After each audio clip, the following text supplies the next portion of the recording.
Well, So, by the laws of supernatural, she should be gone. Trailer bait. yeah, well, sequel bait, you mean? Sequel bait. Yeah. Sorry. Even though the ending of this movie is in the trailer. Oh yeah. Yeah, so... More or less. So yeah, we just saw Rings, which there's not really multiple rings in this, though. Well, if you count the various... I guess it is like a video within a video, so... No, if you count the various other rings that appear. Yeah. Either that, or it's just doing the aliens formula. You just add an S to, Yeah, the original ring refers to the well. Yeah, either that or the phone ringing. That's what some people think it is. Never thought about that. Yeah.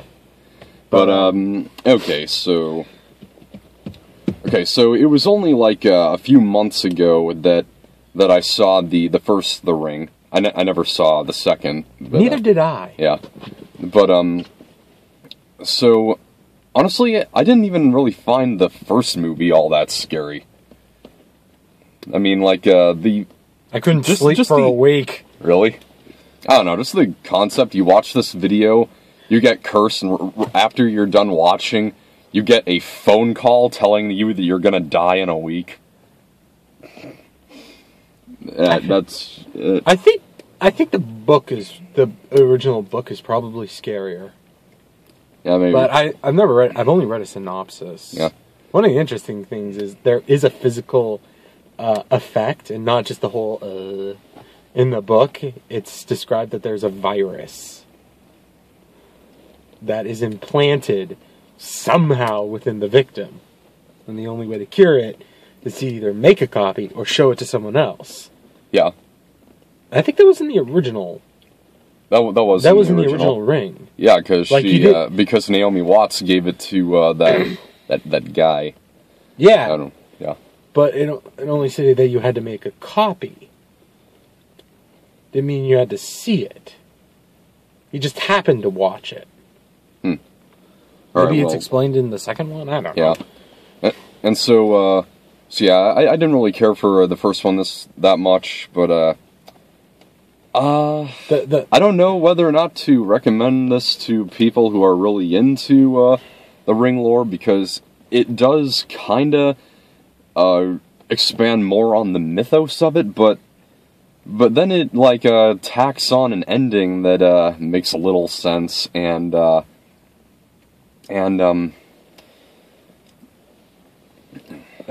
yeah. So you said makes a little sense. I think you meant to said made little sense. Yeah, I think the A was an as in okay, well. It sounded... I didn't mean to say a little sense. Because it made a little sense. It didn't make any damn sense. Yeah, okay, so basically it's just about this this girl who had nothing to do with the first two films, at least not the first one. In fact, but there is a mention of Seattle, because that's where Naomi Watts' character was from. But that's about it. Yeah. And the movie opens with a plane flight to Seattle, in which this guy who got the curse, I guess, is trying to escape Samara, but finds a way. And it kind of looked like the tape starts playing in front of all of the passengers, though. Did they all get it? No, I think it just changes. Yeah. It's never really been clear on that. Whether, well, okay, I think this does confirm that other people can see Samara besides the victim. Well, yeah, of course it does, because when Julia.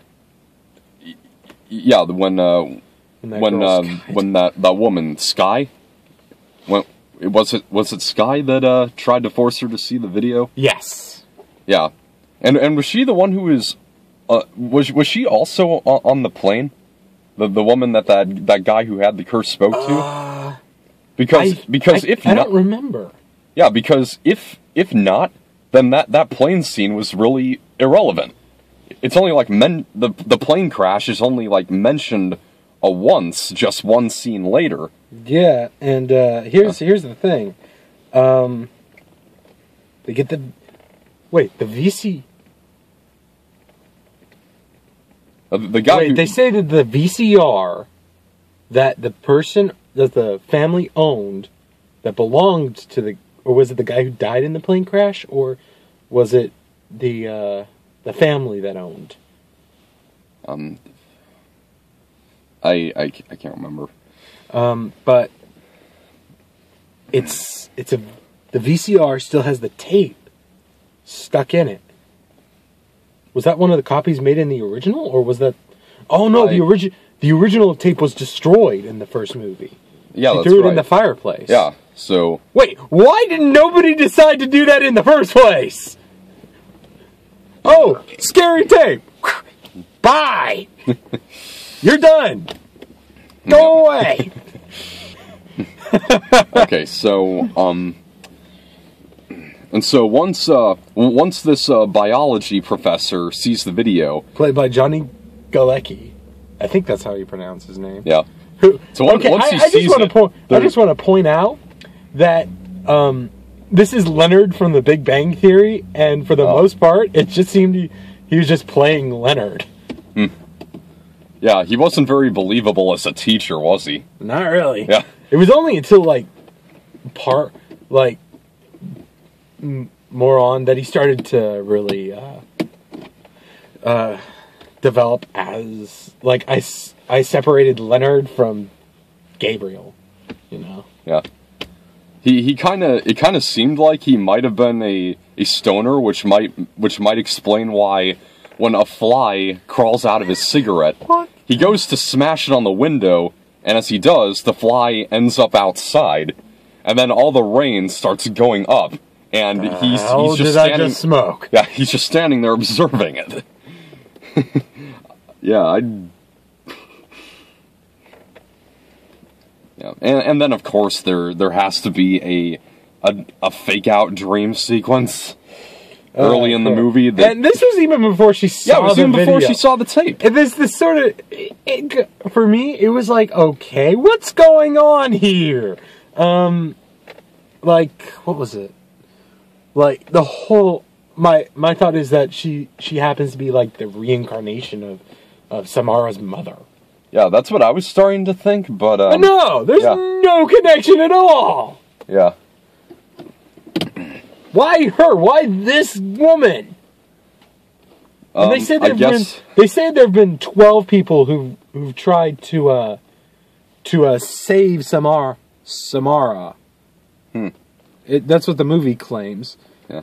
But we only saw Naomi Watts in the first two. And now, maybe when Samara's soul is freed at the end, maybe she was just waiting for a body that was hot enough. I don't know. What? But then, but at the end, it's just the computer and the files and the email and what? Oh, that ending was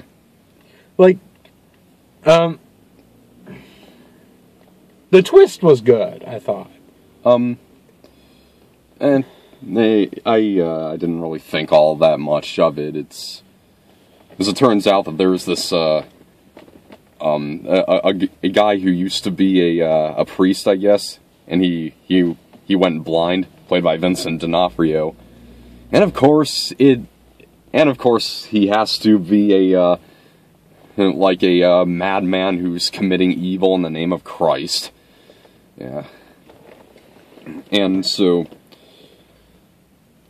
and what was up with this? Gabriel calls Holt several times at the end of the movie. Didn't we see him die in that car crash? No, that was the before message. That was before he died. Didn't you remember hearing that? Oh, okay. But Was there much of a point to him dying though? Because they see the car crash, and she goes over to the car that's upside down. He all of a sudden wakes up, and then a telephone line just falls down and zaps him to death. And then they just move on their way. So yeah, had they announced following sequels? Because I think we should. I think we should at least know that there are more coming, to know that we're just going to be left out in the air like this. This just seems. I mean, I saw the first one, and what the most intriguing part of the first one was the mystery, piecing it together, and they do kind of keep to that in this one by expanding on Samara's past. Yeah. And so that's the only thing that makes me think that fans of the first one will have any interest in this. But I don't know though, because the movie actually only has a 6% on Rotten Tomatoes. That's what? Yeah, that's less than Space Between Us. What? I'm 6. I mean, yeah, they're. I have it. It has its problems. Oh, jump scares. Yeah, jump scares. Ones that you can so easily see coming. Like the girl looks through a keyhole, and you're like, yeah, there's a jump scare coming. In 3, 2, 1, boom! On cue. Yeah, we knew that. Move along. Please. But when and the other one that was when she crawls into that grave, of course it's going to shut on her. Well, of course, when you crawl into a grave in a horror movie, what do you think is going to happen? But when it was like truly suspenseful moments, I thought it was good. Yeah. I'm not the biggest fan of jump scares, but when it's truly well-placed suspense, like when when the TV falls over, it's like, why didn't she just get on top of the TV? Yeah. Also, Samara probably would have just come out another screen. I kind of have to ask, if she's to come out of, I was wondering if she were to come out of a phone, would there be this tiny little Samara? It's like, oh my God, I would have wondered if she was able to make it out, but and that gets explained because at the end, because she does exit through a phone with the help of these flies. Which I guess... Okay, boys, we gotta pull her out! Pull! Pull! Pull! Was that what was happening? I couldn't tell if that was... It seemed like that to me! No, I got... Alright, guys, we have to pull! Pull! Pull! I couldn't tell if that was what was happening, but... Speaking of... Actually, this is just... there's actually an online comic called Irma that's based somewhat on The Ring. Somewhat. Apparently Samara stops being evil, settles down, and has a baby with... yeah, it's confusing, but it's a decent comic. Okay, so... It's by Brandon Santiago, and it's on Tapastic. It's really good.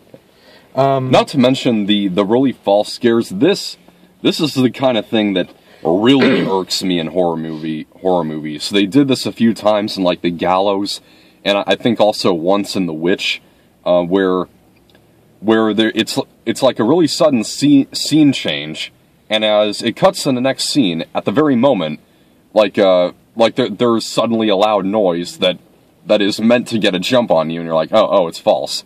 And in this case, it's cutting to someone suddenly opening an umbrella. Yeah, that was, but one of the images that was really interesting was the snake that started devouring its own tail. That's Ouroboros. Yeah, which that didn't even happen in reality. A lot of the things that she saw on this new tape were things that she did see, but that the snake seemed to be like the only exception. Yeah, there was no Ouroboros. I mean, I think we did see like a water snake once when she... yeah, that's about it. Yeah. It's like, what? Huh? Maybe that was their excuse for making the title plural, just having the snake devouring itself, and so it's in the shape of another ring. Okay. What a I don't know. It's like this entire premise. Samara's entire plan relies entirely on human curiosity. Like, oh, what's this? Nope. Stuff. For a screen, I'm pretty sure most people will go, nope. Don't care. I'm good. Does that negate it or make the time shorter? Or hey, maybe that's how long it takes for her to get your number. Yeah.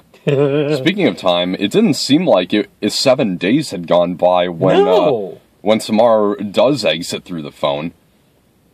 Maybe that was because she was in the presence of the priest, or what? Maybe. I mean, they did say that she got like the mark on her hand sooner than she should have.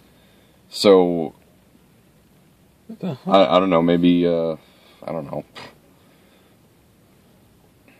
Much like the Saw franchise has much better twists than this. I mean, yeah, the only reason I watched the one thing I love about the Saw franchise, I don't really care too much for the gore, but I love the twist. There's always a twist at the end, and it's really good. I never saw any of those movies. No pun intended. But this one, the twist at the end was kind of stupid. Yeah. Like, it's not even clear. Well, I mean, at the end of the first film, they make it kind of clear. You can at least follow the reason behind it. Yeah. Isn't it kind of a usual thing though that in like mythology that someone's soul is released when their corpse is set ablaze? I don't know that's the supernatural thing, but I think that's the basic idea. That's the basic rule, that it's because the human remains bind the spirit here. And once they're burned, they're gone. Yeah. I think that's why cremation became, the newest thing. Yeah. And so now Julia getting possessed by Samara, that causes some or literally being reborn. Yeah. And so I guess that's does she become the new Samara? Or is Samara her daughter? Yeah. Why does that cause her skin to peel off and for her to pull a long strand of hair out of her throat? Wait, I thought that was... And then the very end of it turns into a fly. That is just the most... Also, wasn't the hair thing from The Grudge? Which the ghost in The Grudge is supposed to be the same kind of spirit as Samara. Or at least in the original book, they're the same kind. I don't know what I don't know. It is because, but yeah. Let's just get this sucker over with. Yeah, I'm not going to be haunted tonight. So nope. See, I'm going middle down the road here. There was parts I liked, but yeah, I'm going to give it a D+. Okay, so any new trailers? Yeah, Wish Upon. I find it interesting because it's sort of like the monkey's paw thing. You have to be careful with what... You have to be very... you wish it, but there's always this ironic consequence. Yeah, that's always the thing with movies or shows where someone wishes on something. That the thing you're wishing on might take it really literally. And so she uses being specific is numero important. Yeah. Like she used the girl in this uses slang I wish that this person would just rot. And yeah, she does. And she does literally rots. But, yeah, so anything else? I guess it kind of looks like I guess Wacko's Wish, that Animaniacs movie, if it was a horror flick. Also, Get Out. We've seen that trailer many times. I know, but I just want to say, it just seems like like I said before, the African American version of the Stepford Wives. Sort of. Yeah. If you know, Did Clint Eastwood direct that? Stepford Wives? Not the original. Wait, I don't know. Actually, that was based on a book. Yeah. What am I really thinking? I'm thinking of something that was Clint Eastwood, but I don't know. I don't think he did, man. Okay. Yeah. Pretty stale weekend. Yeah. But, next week. Want to know what's coming next week? John Wick 2. John Wick Chapter 2. John. The Lego Batman movie. 50 Shades Darker. No! No, damn it! No! You will not dig me into the law! You'll not... I won't. I'd never do that to anyone. I'd never... No! Of course not, but... Didn't even see the first one. Didn't want to see the first one. Yeah. I just hope maybe this one's a little funnier. We can hope. Yeah. We can wish. But, Yeah. And, but to... anything else? To balance out that weekend after seeing filth like 50 Shades, I can go and praise my Jesus with God Bless the Broken Road. Or better romance movie. Okay. Yeah. That's about it. Yeah, that's about it. So long.